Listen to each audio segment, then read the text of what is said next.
What's up, everybody? Welcome to another episode of Chrissy Chaos. We're here, baby. I'm Chris Distefano, a.k.a. Chrissy Chaos, a.k.a. Chrissy Butt Cheeks. Vito is in the building. He's on the ones and twos. He's got John, who he says is his friend, but I think he might be a secret lover. They're going to Italy in about 6 hours, where our guest, Heather McMahon, met her husband. Yes. Right? Didn't you? We met actually at a gay bar up on 54th Street here in New York. Okay. But we are going to Italy actually in 3 days. Oh, you got married in Italy, I meant. We got married in Italy. Yeah, we got married in Italy. Yes. You got married in Italy. You met him at a gay bar. Yeah, I met him at a gay bar in New Right. York. Yeah. I was there too, but it's something different. He was we were hanging out, and I was like, look at how great Heather is. Yeah, you guys were blowing each other in the back. Yes. And then you heard there was a hot blonde in the front. Yeah. Why was he in the gay bar? Because his cousins, he's born and raised in New York, and he's got like two other very Italian cousins, and they're brothers, and they're gay. And so they all went out together, and they said, we want you to meet our girlfriend Heather. She's fun and fantastic. Jeff walked in the bar, and the first thing I said was, oh my God, that's who I'm gonna marry.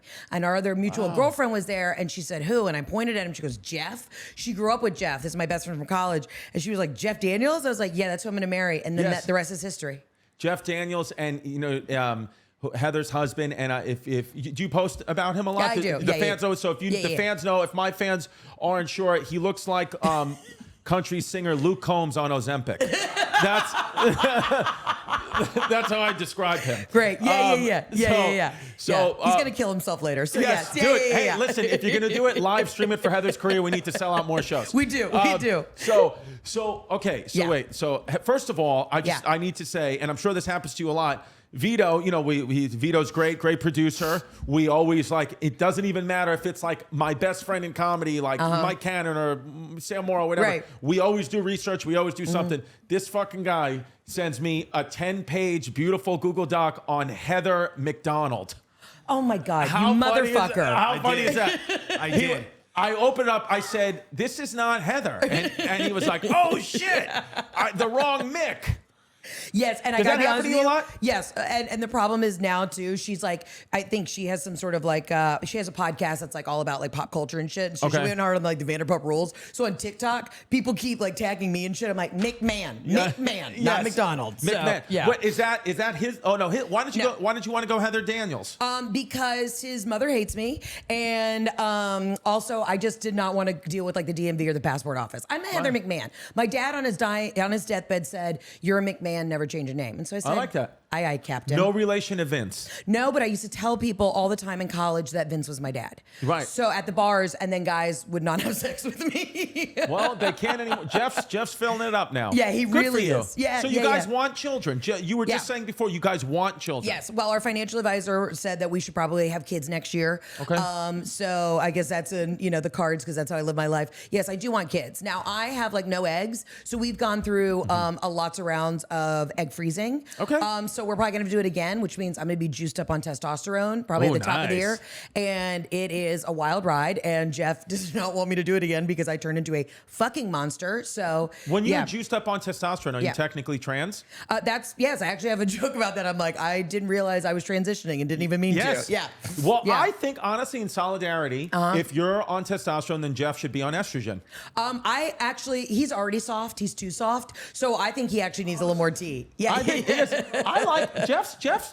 You can't see in the corner. Jeff has got really positive energy. He does. He's a fun guy. You could tell he's a kind man. He has pink shoelaces. And I think that he was in that gay bar for the right reasons. I do too. And Heather just scooped him out. And I think maybe Jeff initially thought Heather was a man.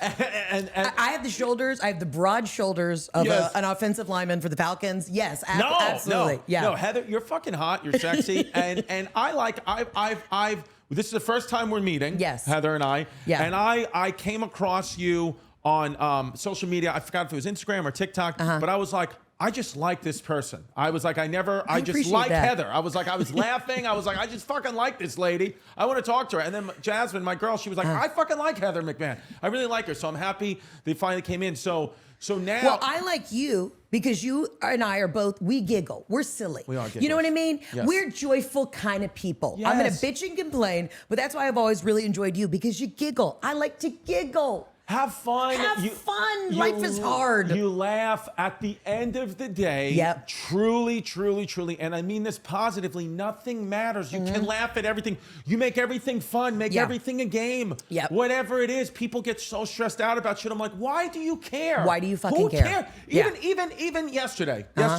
The gas attendant, I swear to God, the gas attendant, I went to I was filling up gas, and I went to the Dunkin' Donuts, which is attached to the gas station. I live on Staten Island. That's how we roll. and so I went in. I had the keys running in the car, right? Just me. My kids weren't there. I had the keys running in the car, and I walk in and get my coffee. I asked the gas attendant, I was like, "You want something?" He was like, "No." So I come out, and he goes, "Hey, don't ever do that again." He goes, "Somebody got their car stolen the other day because they just left their keys in there. So like, you cannot do that." And my response to him, and I truly meant it, I was like, if they stole my car, I wouldn't care. I would just take the bus, and I'd be like, what a relief. Now I don't have a car payment. I don't have to pay for the car that I didn't need now. Jeff sideswiped my car. I had like a leased Audi, and it was like 2 days before I had to turn it in for the lease, and he was just taking our garage tight and was being lazy or whatever, was completely sober. And Jeff was drunk driving. Jeff was drunk driving, for sure.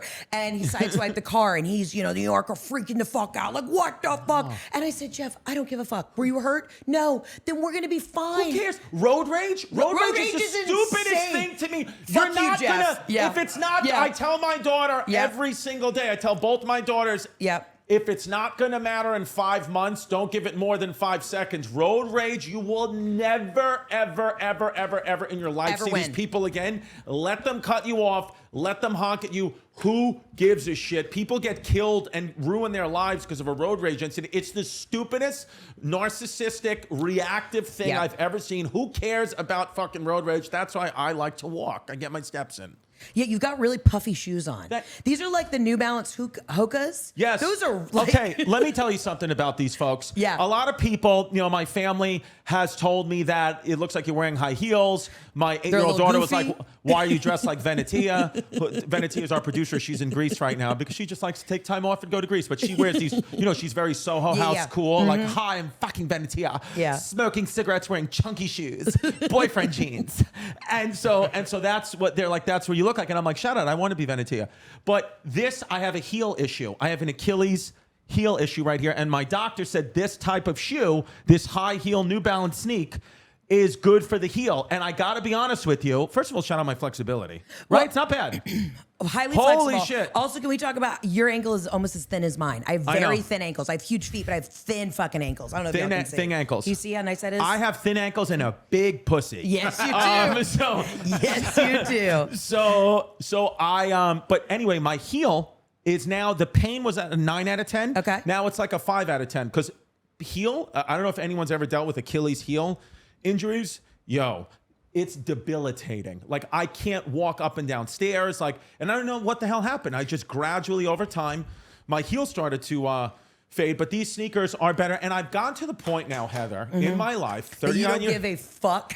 39, where I don't care what I look like. I want to be presentable on shows, on stage. People paid money. You want to look your best. But I'm in the comfort stage of my life. I love that. If some kid, points at me and goes, what are those? Yeah. I don't care. I'll say what these are orthotic sneakers for my Achilles heel injury, you piece of shit. I will not buy your CD. Yeah. So I'm highly confident to the point where it becomes an issue for me, but I have had some younger gal fans be like, Heather, what are we doing here? So I got the Nike Dunks, but I have to buy the men's because I have a wide foot. Yes. And then my jeans were too short the other day, and I had a couple Gen Zers DM me, and they're like, bitch, not the crop jeans, the crop boyfriend jeans with the Nike Dunks. Like, come on, slay. Slay. Figure it out. How do you, because when did you start stand-up comedy? When did that part of your career begin? Well, the first time I ever did stand-up, I was 16 at my high school prom. So that was it. But when I started doing it really professionally, like making money at it, was probably like 5 years ago. 5 years ago, and that's when you started doing it daily. Like before 5 years ago, you weren't doing it at all. Yeah. Besides 16 when you did it on a dare, because your teacher was, you were having an affair with your teacher. When I could quit working at Soul Cycle and my restaurant jobs was probably maybe 6 years ago. Okay, yeah. so you came up the reason why I'm asking is because you came up in the era of stand-up when social media was already exploded. Yes. So the reason why I'm bringing it up, because I started stand-up in like 2009, 2010. Social media was just beginning. Yeah. So I kind of like was already starting to get, some comedy out there, whatever, and not having to deal with immediate reactions from strangers. So I've kind of grew, my brain kind of calcified where it's like, I don't really care what people say about me at all, because I'm like, I put my product out there so much when nobody cared. Right. But stand-ups who come up in this, it's like, you almost feel like, I wonder if you feel like so much closer to your fans because of TikTok and Instagram, like this is what gave birth to your career. Do you feel like if someone says something negative about you, does it really bother you? Well, like today, I've been losing my mind because we're announcing the Netflix special and all this shit. Hell yeah, and bitch. Yeah, hell yeah, bitch. Yeah, and we still do support the strike. Oh yeah, we support the strike. Of course, absolutely. I support it, but go see my girl on Netflix. But I've just been so stressed out. And Jeff literally looked at me. The reason I got into comedy because I adored Joan Rivers. Like Joan Rivers was everything to me. And he literally was like, "What the fuck would Joan do? She would not give a fuck. Yep. She would say, suck my dick, get me a fur coat, exactly. you know what I mean, and drive me to my townhouse where I hold all my diamonds in a safe. She would not care." That's exactly what Jeff said to the guy right before he met you at the gay bar. Yeah. Suck my dick, hold my coat, and drive you to my townhouse. Drive to my townhouse. But I had an interesting thing because I was out in LA doing like UCB and I had like a one-woman show because I always did like characters and stand-up. And then basically horrific thing in my life happened. My dad died all of a sudden. I moved back to Atlanta to like help my family figure out what the next step was. And the joke is kind of, it's just like I was living cathartically through Instagram stories. I'd always done characters and shit and put that on Instagram. It was back in 2015. And then my Instagram stories like took off because I used the stories kind of like stand-up. I would just do bits all day. Sure. And then it just went wild. But I tapped into a really interesting audience because a lot of the people who come to my shows, they will be big stand-up fans, but then sometimes it's like women, especially like the ladies, it's their first time like going to see a stand-up comedian. Right. And so I had this whole new genre. I had this whole new audience, and women spend money and women are dedicated and they come out and then they bring their husbands and their boyfriends and then the guys have a fucking great time. Right. And then it's just grown into this like crazy thing. Yeah, because I feel like, it's all about like what medium you're putting your stuff out for. So like you say you would start to put actually the things you were passionate about in your stand-up bits out on social media. Yes. And then like, it was almost like those were like your open mics. Like those were like your, let me try these jokes out here. And I think that, now like what's happening is I would assume anybody who comes to see you is just, they're your fans. Like it is all about Heather, which is like what we all want and what is like such a beautiful thing to like only perform for the people because sometimes in stand-up comics would be like, Chris, you're fine. You could do well in front of your fans, but what if you just dropped in on a random night at the Comedy Cellar and nobody knows who you are? I'm like, I do that, but also like, what's the point of that? You want to perform for as many people that fucking know. You want to sell tickets. You know who I don't want there? My family. Okay? Exactly. Anybody else would be nice to me other than my family, so that's fine. Yeah. Okay, so this is also too, I'm just gonna be real with you. Please I have be such real. an intimidation thing about it too, because now that like I'm on this new platform, I know that there are other people in comedy who are gonna come out and be like, well, she didn't come up in the clubs. We don't know her from the fucking store and all this shit. I don't give a fuck. And I'll tell you why. Because I sell numbers, I sell out, and my show's great. And I'm a really good, fun performer. I know that I'm not going to be everybody's cup of tea. That's fine. Fucking comedy is pick and choose what you giggle at. I don't give a shit. It's a subjective art form. Subjective. It's like you got to understand something. What's going on in stand-up comedy?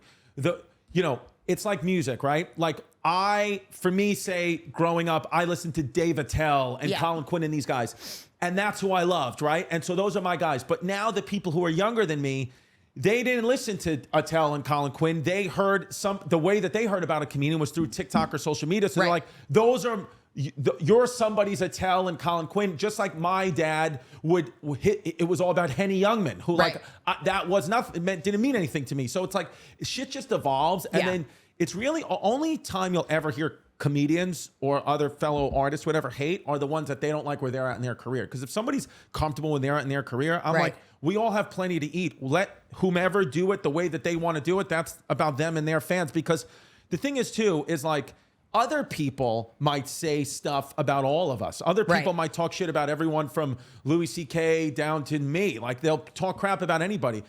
it's really like it's a subjective art form. So it's like if the fans are having a great time at your show and the fans love what you do, that's what it's about. It's not about, making somebody else who's your competition, who's probably subtly jealous of you, about appealing to them. Like I realized, like one thing Bill Cosby said that was good. That was positive. One positive Bill Cosby thing is he said, I don't know the key to success, but I know the key to failure is trying to please everyone. Yeah. So I think about that a lot as I'm putting people to sleep. Yeah, absolutely.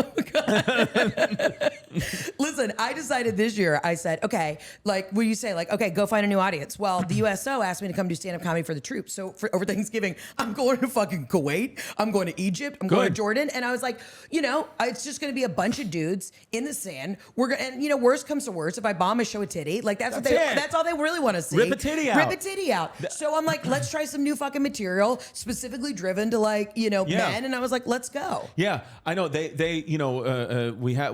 When we're talking about that, we're thinking of Matt Rife. Yeah. There are people, in our business, in the stand-up comedy world, that'd be like, Matt Rife, he's just does crowd work. It's like, no, listen to me. Matt Rife, number one, has been doing comedy since he's 15 years old. So that kid has put in the work in the game.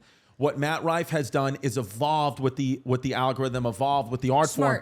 It's what people want now. It's what he's excellent at. And first of all, it's more, if you go to a show, there is material and all that on top of that. But what he puts out to get you to come in is the crowd work, which, like we said, is smart.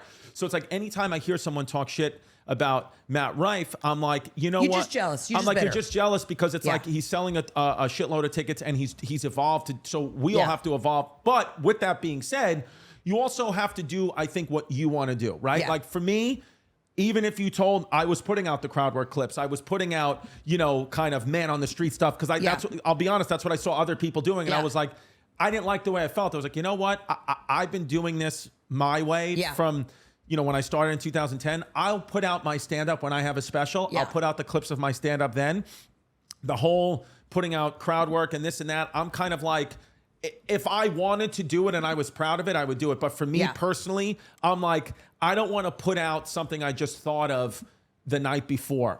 That's just me. But so I think it's about like what your integrity is as an artist. It's like that's the main thing. If you like doing it and that makes you happy, good, fucking go for it. Nobody can take that away from you. But if you're doing it for the money, that's when I think you run into a problem. So the way that, not obviously Matt Rife's already like selling out arenas, but when I put out my first tour, that's kind of the same thing that happened. It like sold out in 2 seconds. Right. And my agents were like, holy shit. They're like, we knew you did stand up, but then I had to like go prove that I was a stand up. And then I did it. And then, but again, Matt Rife has, a very specific audience. Mine was filled with women. And they were like, we've never seen anything like this. And I was like, yeah, because no one fucking talked to the women. Right. Everybody was trying to please this other male audience. And I went in, and then now that the guys come, they're like, this is a fucking great show. And I'm an old theater kid, so I'm going to give you a razzle motherfucking dazzle. I love it. Okay?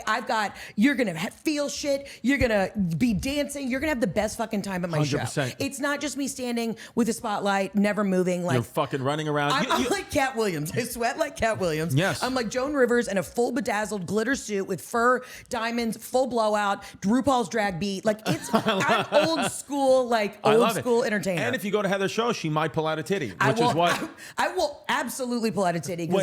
So let's talk about, because the thing that we have in common, other than both, we have giant vaginas, is huge pussies, wide set. Is we both. You've already done it, Radio City. Yeah. I'm doing it this Friday. By the time this episode comes out, I would have already done it, and you guys would know that I killed myself on stage. Fully.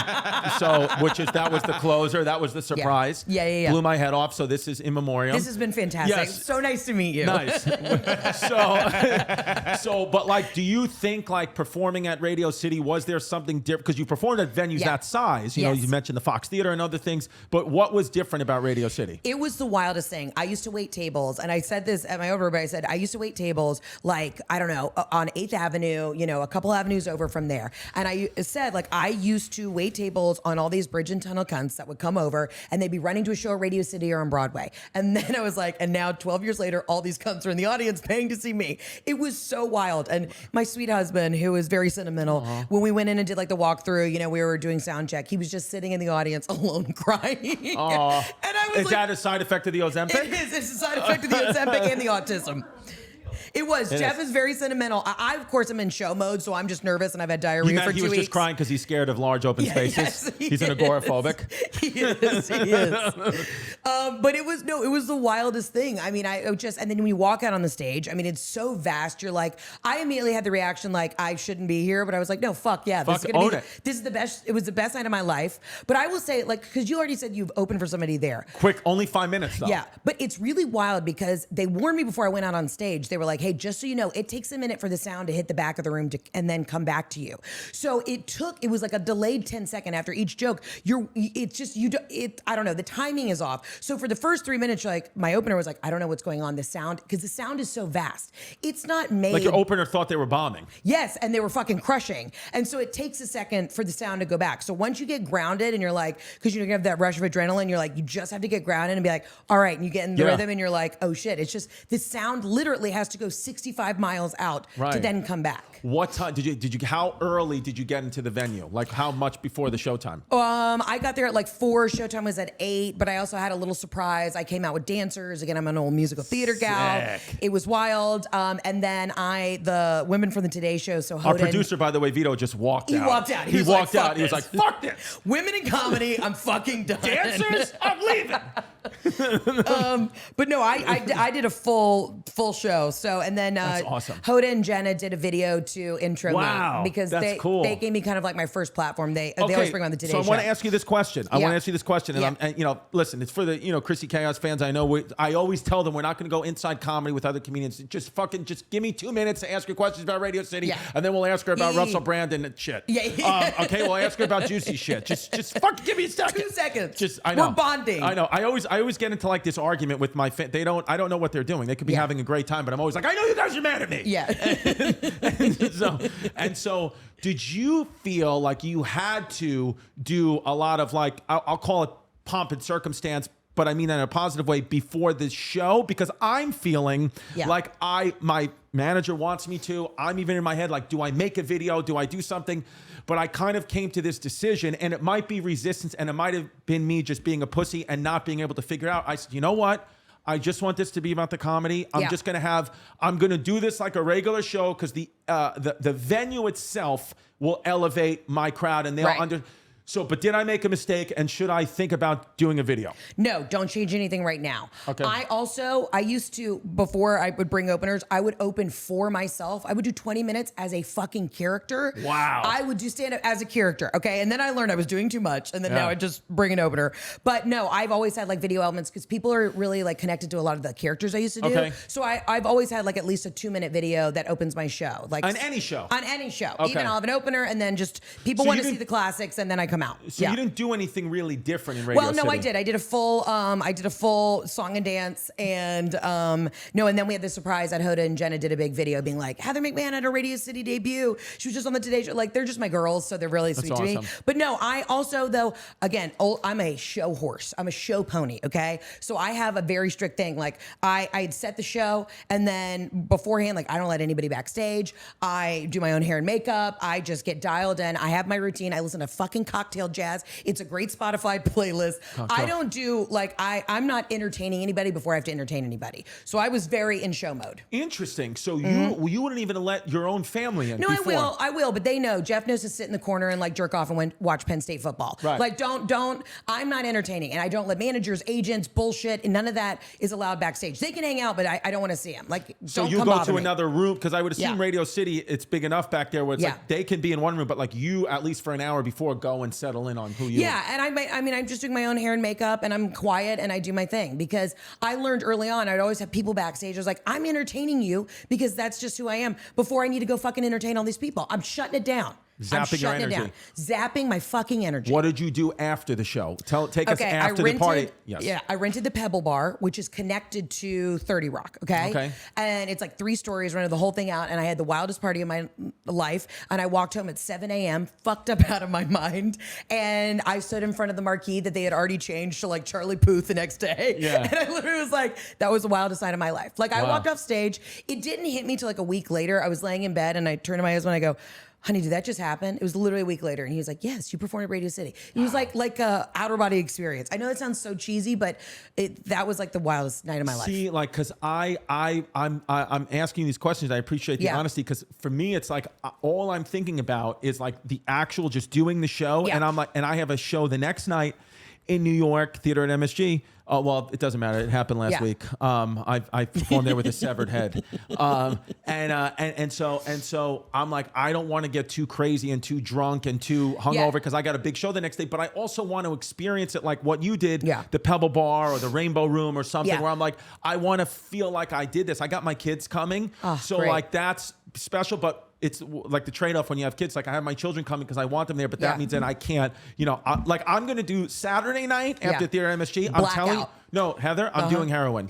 I'm doing heroin. Like with the needle. Like fully, I'm going to buy it off the street. I'll bring some Narcan, whatever you need. Seriously. I got you. Because it's such like even though I'm not filming a special there, even though like I'm just really actually beginning my tour, it feels like I've been carrying around so much subconscious pressure about these shows that I simultaneously want them to just happen already so I can purge it, but also be in the moment and take every second in. Did you feel similar? I was so sick to my stomach. I couldn't eat for like a week, which was so stupid. Just like horrific diarrhea, right? For a week. Because I was just like, it was bubble guts. You were nervous, right? Yes. And then I got there and Jeff was like, you have to eat something. I was like, I can't even chew toast right now. I couldn't do it. It's like my jaw quit working. And I don't get, they say the day you quit being nervous is the day that you don't give a shit anymore. Like I still get, excited, but it was different. I just felt this amount of pressure. And then once I got on the stage, I was like, I am living my fucking dream.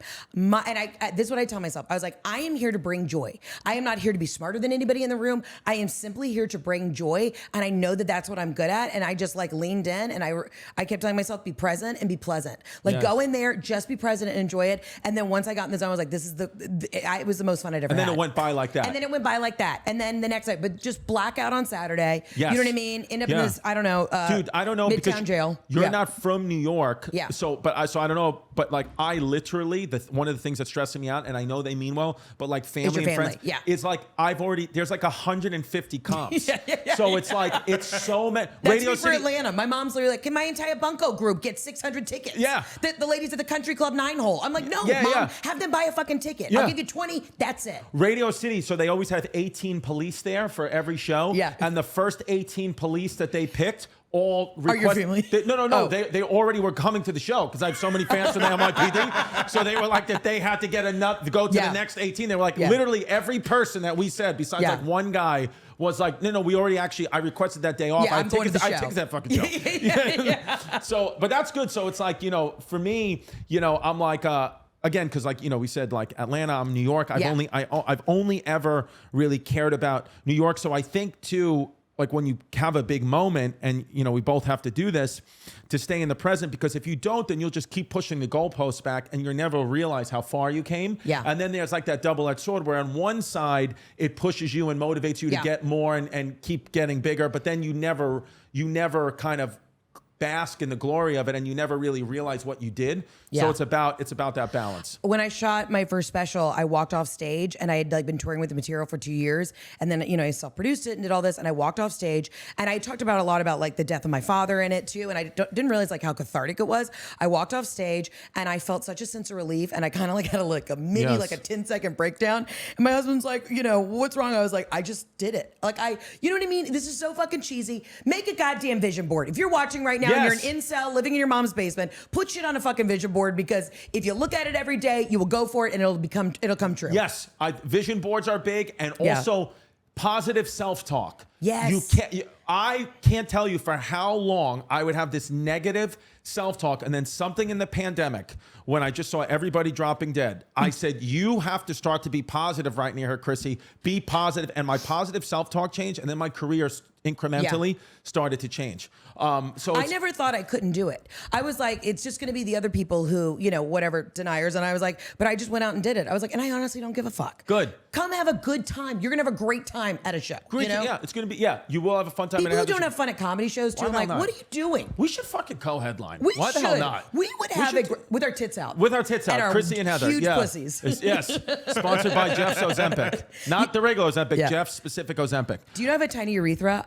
Yes. I have a tiny urethra. Yes. For those of y'all who don't know what that is, it's a tiny pee hole. So I do have a giant pussy, but a tiny pee hole. Tiny urethra. And here's the thing, actually, what's happening to me right now, just over the last couple of days, is when I'm peeing, it's starting to burn a little bit. But it's not an STD because I'm only having sex with one woman. So it's one of those things where I feel like I don't have an STD, but what's going on? But it might be I just have a small urethra. I think you have a very small urethra. Yeah. So like when I pee, it's kind of like a pressure washer. Right. Yeah. And it's wild. If I'm in like a stall next to other women, they're like, you good, Charlie? I have a small urethra, but a giant asshole. Oh, good for you. Yes, That's nice. It's crazy how big it is. Yeah. Vito, what I want to talk about the Mexican aliens. Oh, I'm so in. What do you see? Okay. Tell me what your theory is. Okay. My theory is I've always thought that there were aliens, all right? Okay.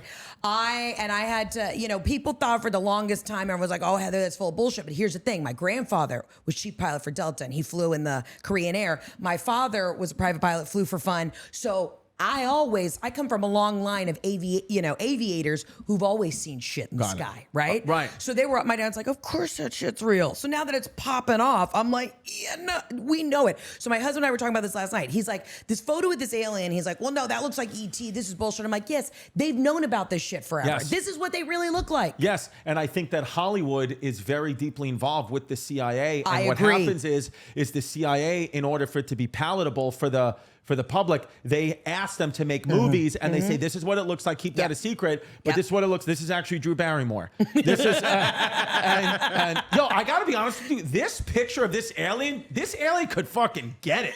Yo, look at those gorgeous eyes. Fuck. Yo, if that's a female, because they said one of these aliens was pregnant. I don't know how they knew that, but one of these aliens was pregnant, and I was like, yo, if it's this one, because this alien kind of looks Latina, and it has like a Latina vibe, and I like that. Yeah, because they Slender, slim. You know what I mean? I know. Also on the Ozempic. I know, that's Jeff's goal weight. Yeah.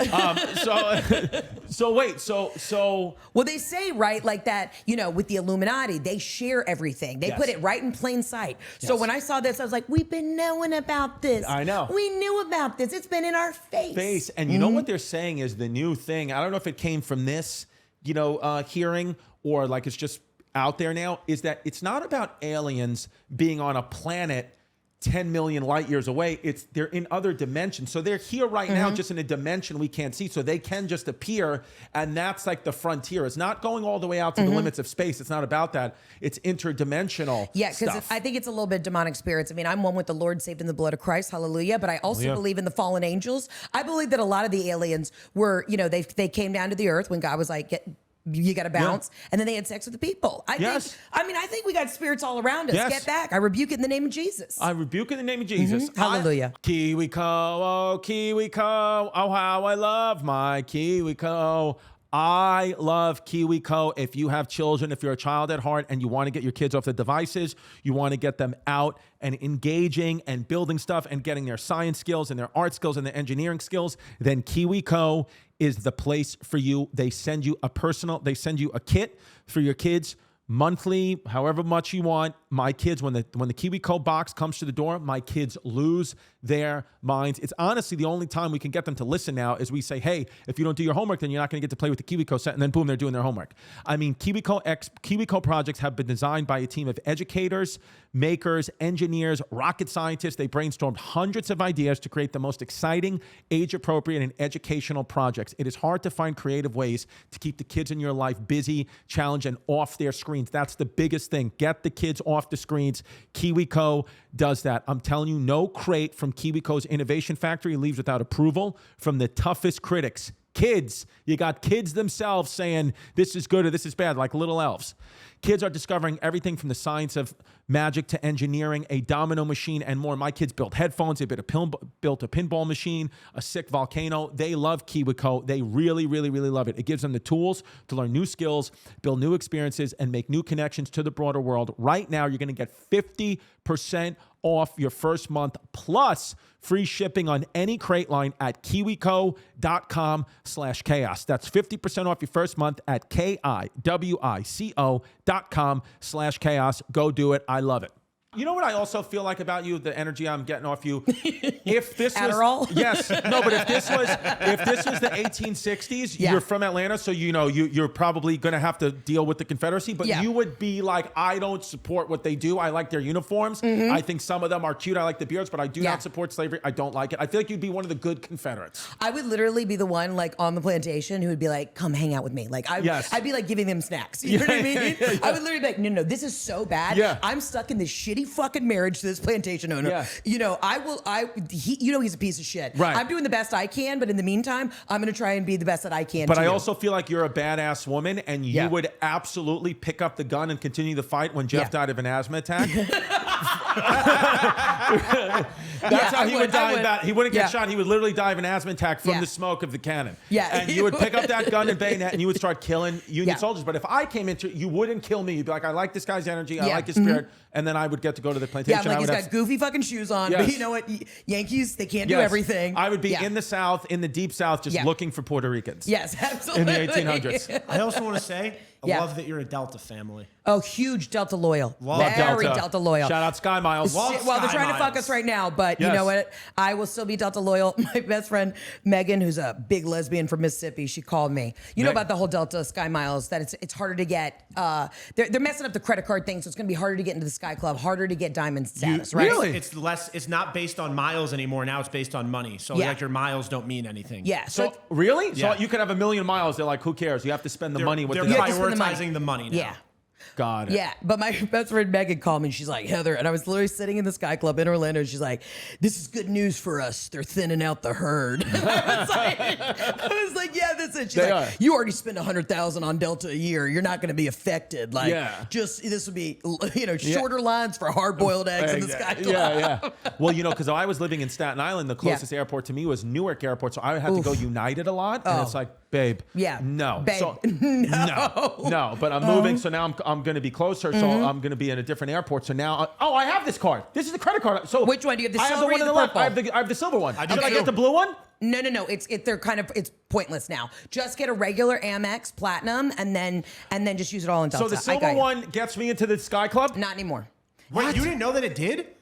Wait, so let me show you what fucking I have credit the card. same one. This is as Tell you. me, Chrissy tell me if I Chaos. get in. You have the silver do one. I I have the get in same with card this as you. card, Heather? Do I get in with that Yes. card? Yes, but in 2025 you won't anymore. No. Yeah. So I think you only get in like 5 times a year. No, I no, have the reserve. That one you pay. You pay to get I in. pay like $1,500 a year for this You fucking pay card. $50 to get into the Sky Lounge. No, I want to go in Sky Lounge for free. No, with that Yeah, card, no. you pay with that card.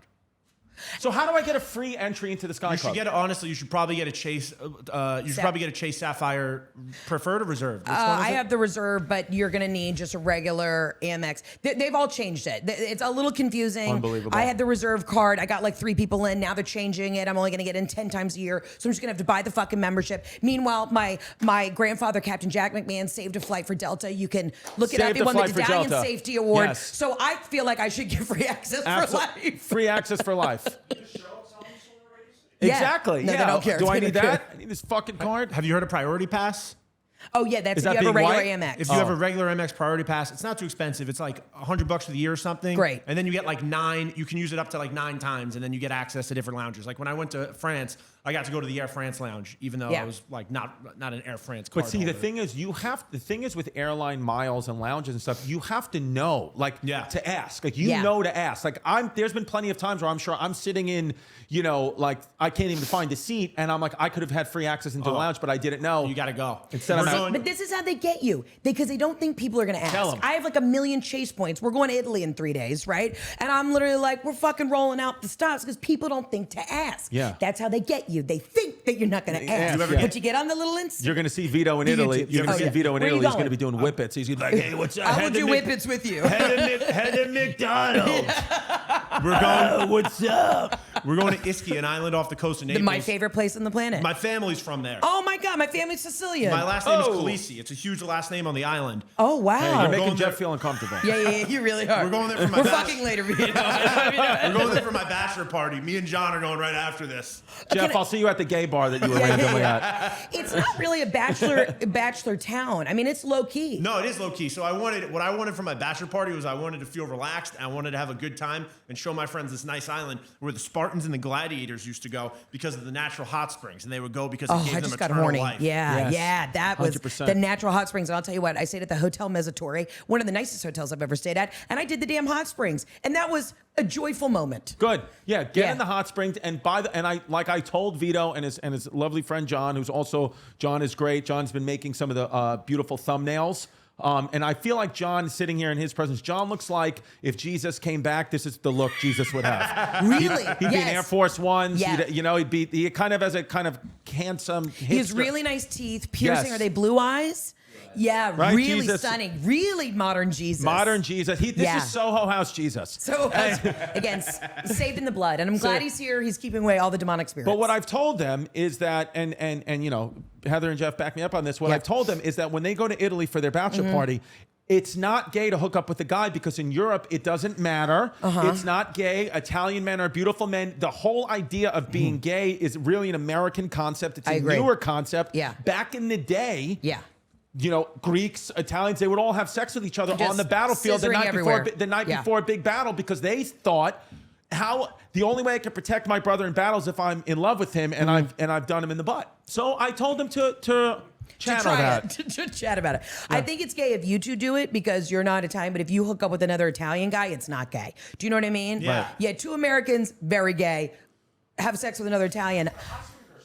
The hot springs are a safe space. Great. Yes, I they love are. loopholes. You love a loophole. I love a Listen, I loophole. studied abroad in Italy, and when I tell you, okay, I made love to so many Italian men, and Italians make love in a different way, like real Italians. They smoke Marlboro Reds afterwards. They like to watch Yes. The Simpsons. Yes. You know what I mean? I looked up this one guy, and he literally, sorry, honey, and this was years ago, and he literally said, you know, I speak no English, but he was able to say, can I put it in your butt? No English, but was able to say in English, but can I put it in your butt? And I was like, como se dice? Can I put it in your butt? I love that. I love that. Interesting. Like the Italian men, you're having sex with them, and then they're smoking cigarettes, and after you have sex Yeah. with Jeff, he has to put on his sleep apnea mask. He used to tape his mouth. Have you seen this shit? What? So he used to tape his mouth. It's this like mouth tape stuff that you do because they basically say, you know, we're all Neanderthals, and like if you retrain yourself how to breathe through your nose, and you don't become a mouth sleeper, yeah, you get the photo. It'll help you, like, you know, not snore and all this stuff. And Jeff's not a big snorer. Well, he started taping his mouth, but he has a deviated septum, and he was waking up in the middle of the night choking. And I said, "You're not getting air. You have to sleep with your mouth open because you have a broken fucking nose, Jeff." Seriously. So this is what I'm so he's dealing good with. now. All right. Yeah. Deviated septum, cocaine, whatever it is. Whatever. Jeff was having wild times in Penn State. Yeah, Shout out yeah, he was. Sandusky. So Vito, I also want to talk about if we don't want to go to the Delta Sky Miles Club, and if we just want to say forget it with airlines, New York City is unveiling flying taxis 2025. They're coming out. They have a real, genuine plan right now. Flying taxis could be here as early as 2025. love New it. York City. This Blade thing right here. Would you do it? Wow. Would you do this? Absolutely. 100%. You have to realize, again, my whole family were pilots. I used One to, of your family members was one of the 9/11 hijackers. Yeah. We talked about that. my dad is dead. So And the FBI is, yes. yeah, I don't know why they asked me to go over on the USO tour to Kuwait. Yeah. They have not done a background check. I'm very worried about it. Heather's dad is Muhammad Atta. Yes. But I used to fly around in like a 2-seater Cessna, so I'm not scared of this. This is throw me in anything. The only thing I will say, though, is with something like this, I understand, like, you know, how do you kind of keep the repair and upkeep of that? If they're going to operate this thing like a taxi, it's going to be getting used 20, 30 times a day. Eventually, you're going to have an accident, no? Wait, I have a question. What is taxi about this? It just looks like a helicopter with props, more props on it. I don't understand how this is. It's going to also hit the mean streets. Like you're going to go up 8th Avenue and then hit the. Yeah, I guess it hovers. flight? It hovers over. Yeah, is it going to have landing pads and things like No, that? this is false advertisement. This is just a juiced up helicopter. Because that's going to be stupid. If you're going to get me through traffic, but then take me 9 avenues out of my way, what's the point? What's the point? What's the point? It's got to be. I will say though, it is kind of shocking to me at this point in 2023 that we don't have flying cars and aren't even close to that realm of possibility. I guess it's not possible. I said that the other day. I literally was like, how the fuck have we not figured out how to like teleport ourselves? Right. And if you ever had like a superhuman power, I would never want to read people's minds, be able to, you know, be invisible. I would want to just be able to snap my fingers and I'm somewhere. Right. That's all I'd want. Teleporting. Yeah. Which one? They have to. I really genuinely in my heart believe that humans can already do that. I feel like the high levels of the government can already do that. Yeah. And eventually, I think we're living in a time, my kids especially, are living in a time with the most radical change in world history is upon us. Do you think that? Am I wrong on that? No, I think every generation thought that? Yeah, every generation probably did, but it's getting weird. It's getting wild. But if you were living in 1600s and then I dropped you off in 1700s, your life wouldn't look that much different. You still got a farm, you still got dogs, you still got a slave, whatever it is. Yeah. You're just, it's now, if I dropped you off in 1980 and then dropped you off again in 2000, just Your 20 brain years, would your explode. brain would be like, you'd be like, what the hell? Yeah. Everybody is a different gender. I got Well, it's this. like, imagine if you're getting out of prison, right? And you've been locked away for like 30 years and then you come out. You would like have no idea. You come out and you're like, I got to pay to get into the Delta Sky Club? Fucking bullshit, dude. All right, this episode, you know what it's brought to you by BlueChew. I want you fucking rock hard. I want you rock hard for fall. I want you out there rubbing your rock hard cock on pumpkins, just like me. What BlueChew is, let's talk about sex. First of all, guys, you remember the days when you were always ready to go? Now you can increase your performance and get that extra confidence in bed with BlueChew.com. I want to see them. All you got to do is go to BlueChew. Well, first of all, before I get to any of that, I want to tell you that BlueChew is a unique online service that delivers the same active ingredients as Viagra, Cialis, and Levitra, but in chewable tablets, folks. Chewable tablets and at a fraction of the cost. Not everyone can swallow. Some people are chewers.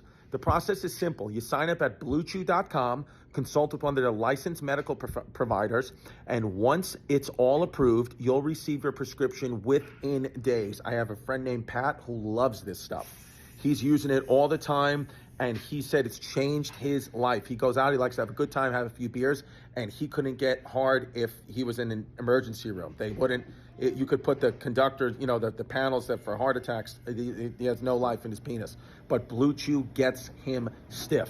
So right now, and you're going to get a discount for being a Chrissy Chaos loyal listener, go to BlueChew.com, use the promo code CHAOS to receive your first month free. That's BlueChew.com, promo code CHAOS, first month free. All you do is pay the $5 shipping, put in that promo code CHAOS at BlueChew.com, first month free, pay the $5 shipping, stay hard.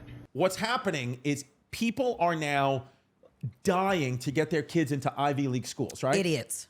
I'm a parent, right? Yeah. I want my kids to do the best that they possibly can, right? I really, really do. To me, the idea of an Ivy League school, unless you're getting in on a full scholarship, it's not that college isn't worth it. I'm not saying that, but to put myself into debt and to put my children into possible debt so they could get a Harvard, Yale diploma doesn't seem worth it anymore like it used to. Yeah. They could go get a great education at a city school. Yeah. And it's about how you apply yourself after. Well, your kids are young, and by the time they get to college age, I don't think college will really be a thing. No. Also, I went to the University of Mississippi. It was the only college I got into because a blind cat could have done better on the SATs than I did. Yeah. And you know what? It was the best 4 years of my life. And now I go back to my college, and I'm a fucking star, and I loved it. And look at me now. You know what I mean? And I went to the University of Mississippi. So it's bullshit. Like, Right. who needs to go to Stanford and Harvard? What is the No. point? Or like these parents, you know, what's her name? Huffman. You know, who Felicity like, Huffman. Yeah, who like paid all that money. Stupid. And then you went to jail so your kid could have a leg up? No, my kids aren't worth stupid. that. Listen, the truth is, as you mentioned, I do have young children. By the time Yeah. they're of college age, they're going to be going to college in a Chinese prison camp. Absolutely. So it's really, Yeah. I want them to make sure they know how to shovel Yeah. and they know how to speak bits of Chinese. Yeah. Here's a positive thing. Here's a positive thing that I think is happening right now. And by the way, University of Mississippi, Ole Miss. Ole right? Miss. The Hotty-totty. famous alum you and Yep. Eli Manning. Yep. Love it. And so I what's happening right now, this is, and we're almost positive this can happen, is Elon Musk is saying that he's going to start charging for Twitter or X. I personally think, this isn't me, I think that you should charge for all social medias, and that's the only way to clean out the riffraff and get our society back and you have to pay to hate. What do you think? I think that's a great idea. I Thank you. also think that there should be no children under 18. I'm sorry. There is one thing that I find that I really hold dear. I'm like, my kids will never be on social media until they're 18. Because when Facebook first came out, it was like the first year I went to college was 2005. So you had to have a college, email to get on. I'm like, I don't think anybody. I have like 11-year-olds that I used to like nanny for that will like DM me. I'm like, do not watch my shit. Yeah. You should never listen to my podcast. You should never come to my show. It's like absolutely not. This is adult shit. Right. So yeah, pay for it. Also, like the bots and shit, get them out. You know what I mean? Make it expensive. Yes. It's a business expense. It's a write-off, right? Yeah. I think too, like, it's like the difference between like when you charge even just a little bit more, like this is a very local, regional example, but like the New York City subway has got, a lot of problems. There's a lot of riffraff on it right now. But then the Long Island Railroad, which is only $2 more, night and day difference. Really? Like Long Island Railroad clean. They have enough personnel to like upkeep it. Only kind of people who could pay that could get in. You can't jump the turnstile. You can't do any of that. So I feel like with social media thing, if you even if you're just charging it $3, $4 a month, that's going to negate 90% of the idiots, of the trolls. They're going to be like, I'm not going to pay to do this. You're still going to get problems. It's a open platform, but I think that's a good thing. Some people are like, no, it's free. The whole idea of social media and you getting thrown off social media, stifling your free speech, is not stifling your free speech. These are private companies. Free speech is like if you went out in public and couldn't say things. That's different. But I think social media, charge it. I'll pay for it. I mean, it's either you have that Radio City money. You're about to have Radio City Dude, money, so if you can afford it. Yeah, I can afford it. And I guess if I got to pay for the fucking Delta Sky Club, what's the difference? Yeah. All right. Remember all those life insurance ads on the radio when you were a kid? Probably not. Because that was for your parents to worry about. They're worried about life insurance and trying not to get divorced. Well, guess what? Now you're the parent, right? Who got kids? You're the parent. And now's the time to get life insurance to help protect your family. You need life insurance, folks. I have it. You need it. Okay? Fabric by Gerber Life makes it quick and easy to get a high-quality policy so your family is covered if the unexpected happens. Anything can happen, babe. Fabric was designed by parents for parents to help you get a high-quality, surprisingly affordable term life insurance policy in less than 10 minutes. You could go from start to covered in less than 10 minutes with no health exam required. I like it. Join the thousands of parents who trust Fabric to protect their family. Apply today in just minutes at meetfabric.com/chaos. That's meetfabric.com/chaos, MEET fabric.com/chaos. Policies issued by Western Southern Life Assurance Company, not available in certain states. Price is subject to underwriting and health questions. So the thing is now, comedy, entertainment, just life in general has gotten so compartmentalized. There's just different, it's like you can't, it used to be somebody was well known from one thing, whether it be if a comedian, a sitcom, or a newscaster, the news, or an athlete, the athlete. Now it's like everybody has to do so many different things. It's exhausting. I literally, if you don't have a tequila brand, a podcast, a merch brand, a tour, and I see people on tour who I'm like, what, like, I don't know, like chefs. I'm like, what are we doing? We're like making omelets on stage. Right. What are we doing? And no hate, no shade to them. But yeah, you have to have your hand in so many different fucking pots these days. It literally makes you want to go nuts. And I think the scary part of this, and again, I agree with you. I do not let my kids on social media. Yeah. I only have them watching the news from Shanghai. So they're educated. I do not let them on social media, because what happens is, and it's even happened to me, and I've gotten older now and more mature now and kind of just given up on it now because I've been exhausted by it. But it used to, indirectly, subconsciously, I would attach my self-worth as a human being to how a post did. To how a video did, to a comment someone made. And that's what's really causing, I think, the suicide rate to go up, is people are equating their entire existence and well-being as a human being if they got enough favorites or likes. So all these different brands, like you could have, like you're really big on TikTok, like huge on TikTok, or really big on Instagram, or really big on YouTube, or really big, whatever. But it's like you might be big in one, small in the other. Like we're all kind of like, but it's like you can't make it about like, you can't put your whole emphasis of human being on how you're performing on a different social media app. And I think so many people are just doing that, and that's what's causing a big problem. I agree. And listen, I can't believe I'm confessing this, but this is something that I told my husband. I was like, this is what I'm nervous about with like the special coming out is my performance style is I tell these really intense stories and have a really hard punch, right? And then, but I'm not like, 30-second just like clips. And so when I was splicing it together to make the clips for social media for Netflix as a joke, I started looking at all the other females that were on the platform, fucking phenomenal comedians. And literally the comments are so vile. They're so vile. Of course. Women have never been funny. This is fucking terrible. These like, oh my God, I can't believe somebody gave this person a platform. Da, da, da, da. I'm talking like some of the biggest people, the people that I look up to. And I told Jeff, I go, this is going to come out. They're going to do these little clips. And I was like, the only thing I'm going to see is all these fucking incels making these dumb fucking comments. He was like, why would you even fucking look in this? And it's true. I was just like, I'm preparing myself for the social media. What's something that's changed. That's embarrassing. I can't believe I said that. No, it's fine. And then, well, honestly, too, and the sick world we live in is now that we say that and we're having a vulnerable moment, and I've done this too, we say that, it's like, it's just going to make people do it more now. Yeah, somebody's just going to roast my ass. Yeah, who cares? I'm ready for a TikTok. Fuck you. Fuck you. Fuck you. Listen, I want to also join in on saying suck it, TikTok, but also shout out China. I do love you, and I hope that my children have a home there. Same. Timeshare. Same. That's one of my daughter's teachers. Yeah. Oh yes. Can you? Oh, hold on. What do you need? Can you open Vito? Yeah, Vito likes to always take an opportunity to walk. He wants to show everyone his calves. Vito's got great legs. What do you think of those? Those are actually very solid. Wow. I feel like some Italian man named Fabrizio is going to be licking those all weekend. Here we go. Luigi is going to really do it. Every guest, show it up. Every guest gets Dietz and Watson yellow mustard. We love you, Dietz and Watson. Fantastic. I love mustard. How great is mustard? Put it on a Dietz and Watson hot dog, a Dietz and Watson kielbasa. Philadelphia's finest, folks. Or my giant vagina. There it is. Spice it up. Yeah. Maybe that's why my penis hurts, because I've been dipping my cock in Dietz and mustard. In yellow mustard. Yeah. Look at Vito getting over the couch. There he is. You got this.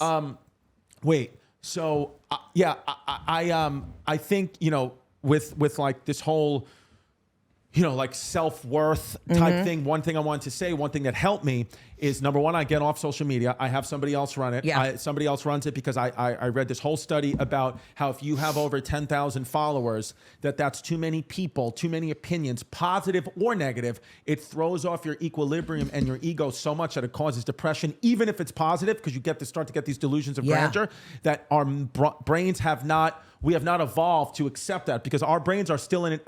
Just as the brain, even the newest part of our brain, is only evolved to know about 100 people. We only know the people in our village. But now our village has become 8 billion. So we get very anxious, very nervous. We have this anxiety that's all out of whack.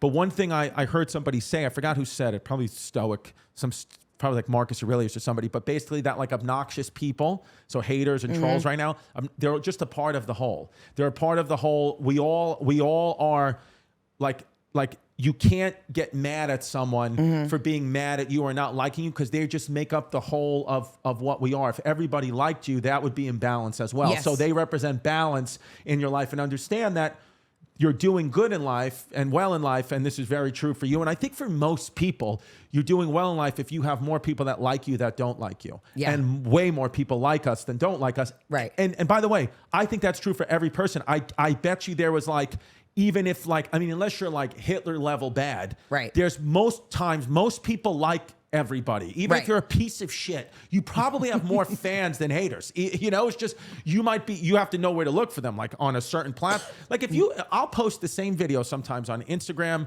Twitter, Facebook, and TikTok, and it will get from one platform the most love ever, where you feel like a superhero, to the other platform is the same amount, but all negative. So none of it's real then. None of it's real. I also outsource the social media. I still go through all my DMs and stuff. But I finally got this young girl, shout out to Emily. She's 25. And I was spending so much time editing videos, doing all this shit. And I was like, time is money. Delegate. Yeah, delegate. Got to delegate. Emily, the other day, it was just like a long weekend. She sent me a voice memo. I was getting on my flight from San Diego. And she was like, just watch the special. Editing the clips now. Yes, queen. Fucking did it.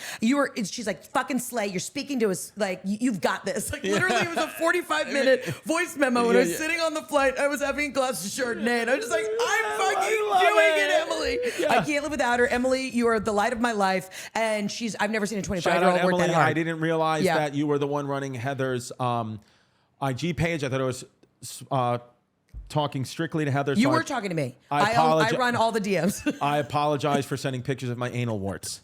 And I gotta be honest with you, your anal warts are the reason why I came on this podcast. I'm sorry, and I did, and she Yeah. can prove this. I did say these are for Jeff. Don't have his Instagram, and then boom, anal wart. Yeah, anal wart. So yeah. Yeah. All right, so here we go. So we always take voicemails at the end of. I love it. Right? Yeah, It's the way to I go.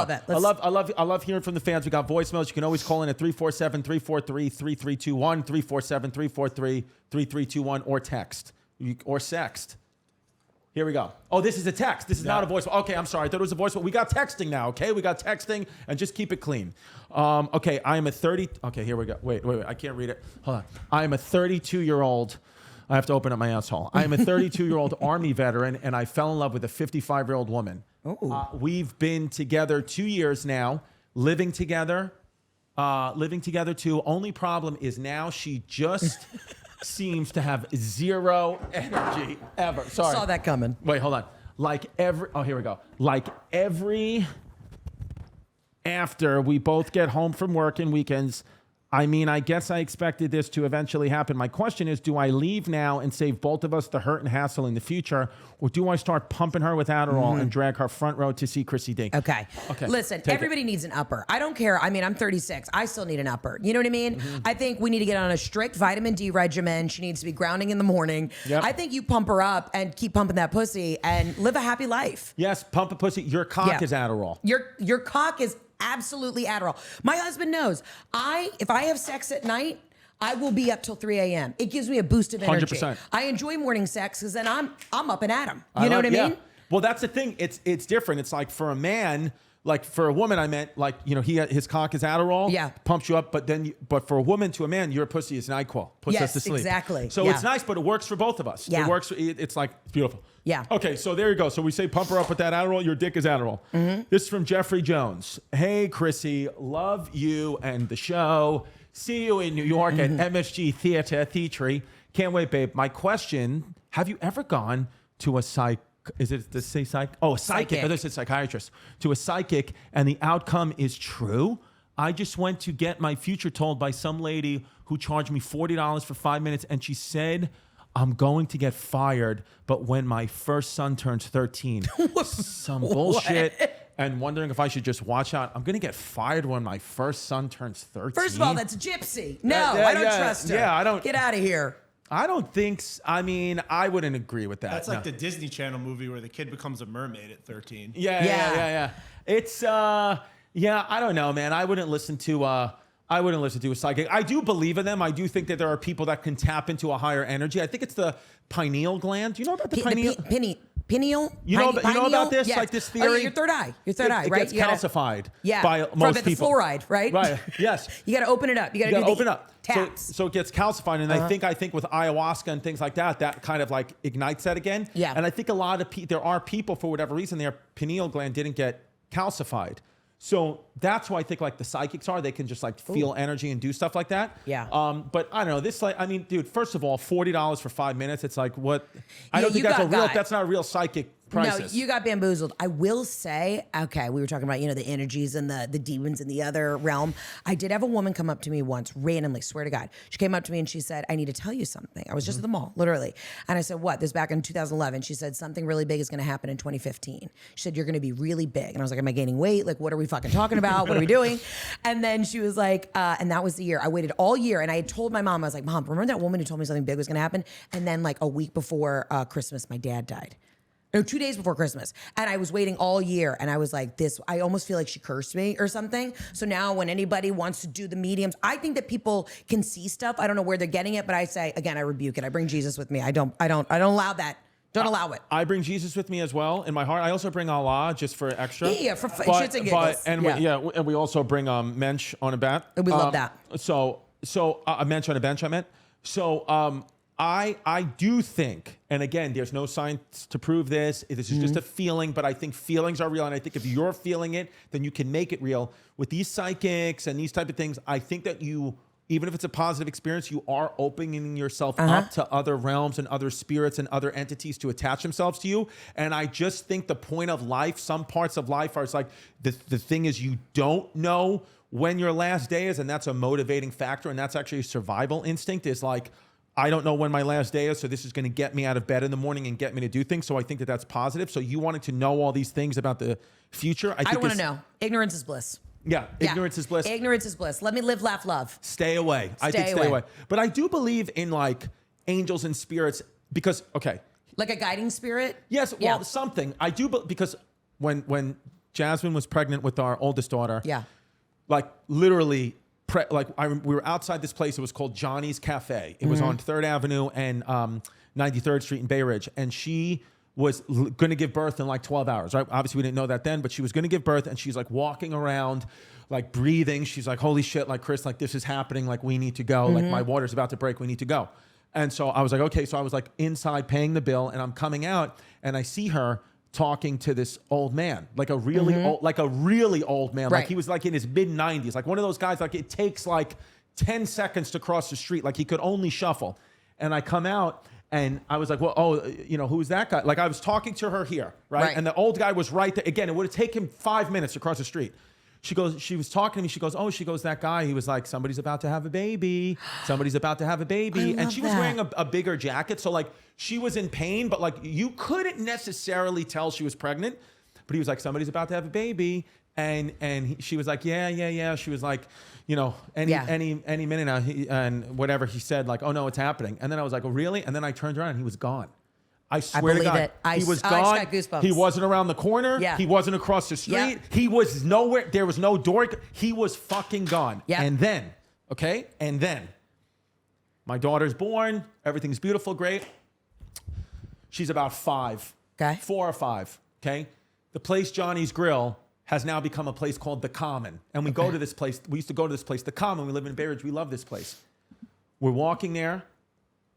Never told that story to her, never talked about that, nothing. Because we were just sort of like, it was weird, but like we never mentioned it to her. And we certainly never mentioned where it was, like nothing, right? Maybe she was even 4.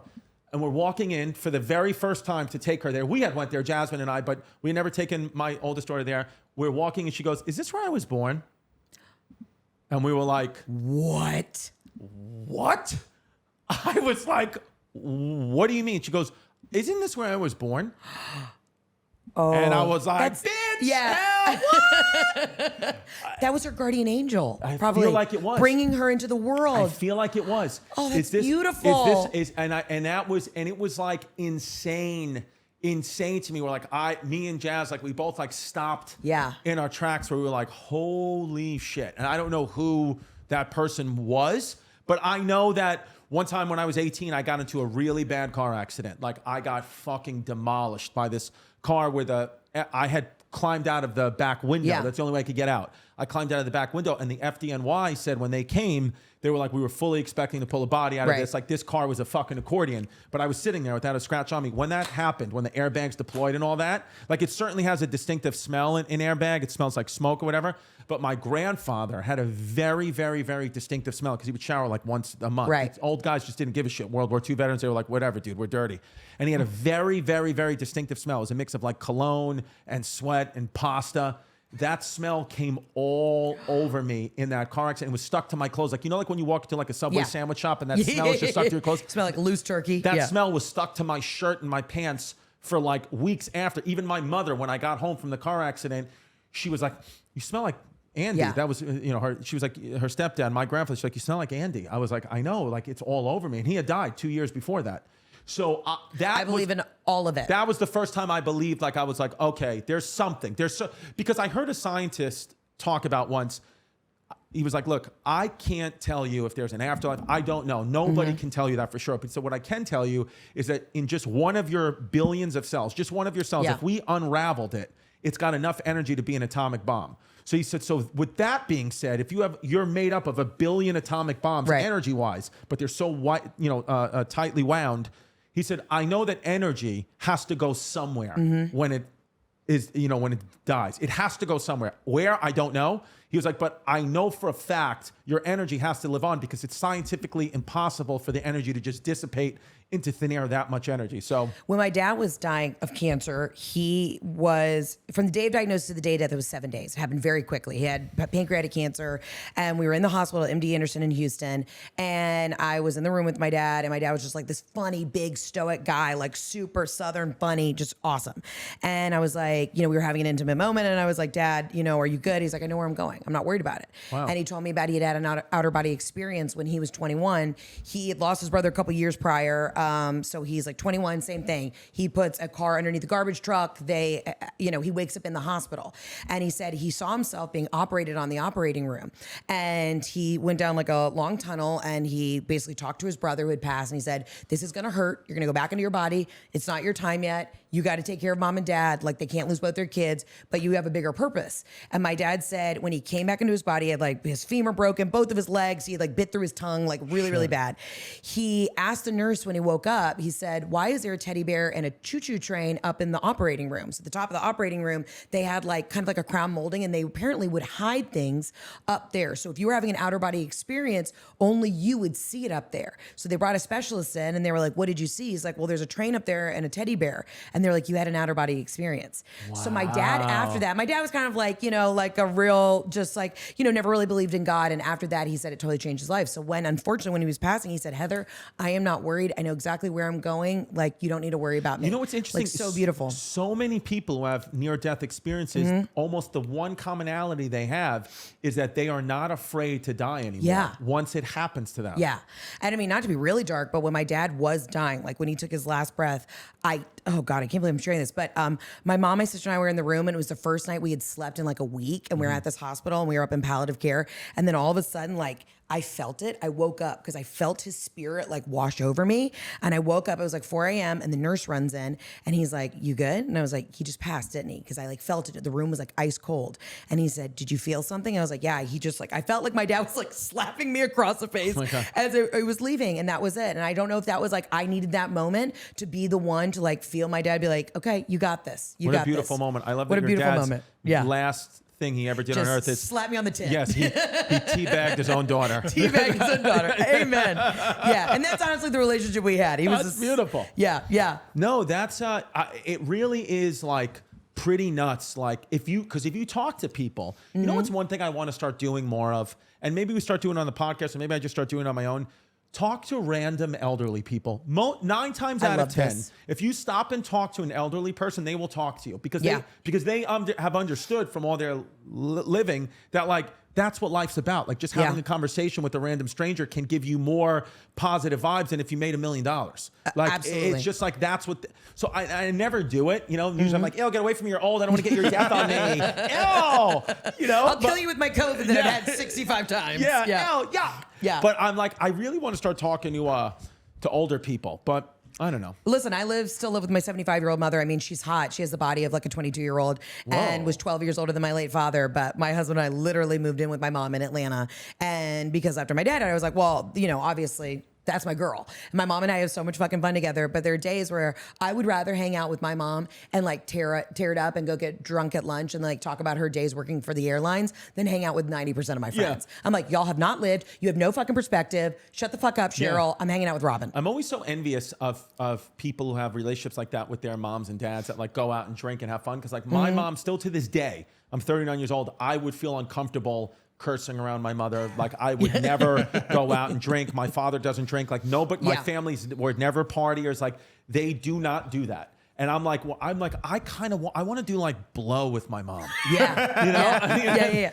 Yeah, my mom, so my parents met in Miami, and I would always be like, Mom, did you do cocaine with Dad? And she was like, no, but your father would sometimes smoke weed and then like hold me down and blow it in my face because he thought I was hysterical. I don't like things that make me feel itchy in my skin. I was like, okay, so you just freebase hot red Chianti all day. I love it. She's everything. Also, if there's any, people out there listening who have hot, rich zaddies, maybe they're also a widower, please. My mom is 75, just hot, perky tits, and she is ready to get back on that horse. So please, like, let us know. I would love to spend Christmases with your family. Amazing. And my mom would be a great stepmom. What a fun turn of events it would be if one day I wound up being Heather's stepdad. Oh, this is so fun. My husband would love it. He would just, this would be really great. Yeah. I would start like coming down on Jeff, like, you need to get your ass in gear. Please fucking do it, because my mom and him have a really cute relationship, but they're both from up north. My mom's from Boston. They're both like very Italian. And the way that sometimes they talk, like I was raised so Southern, and so I'll be sitting in the kitchen and they're like,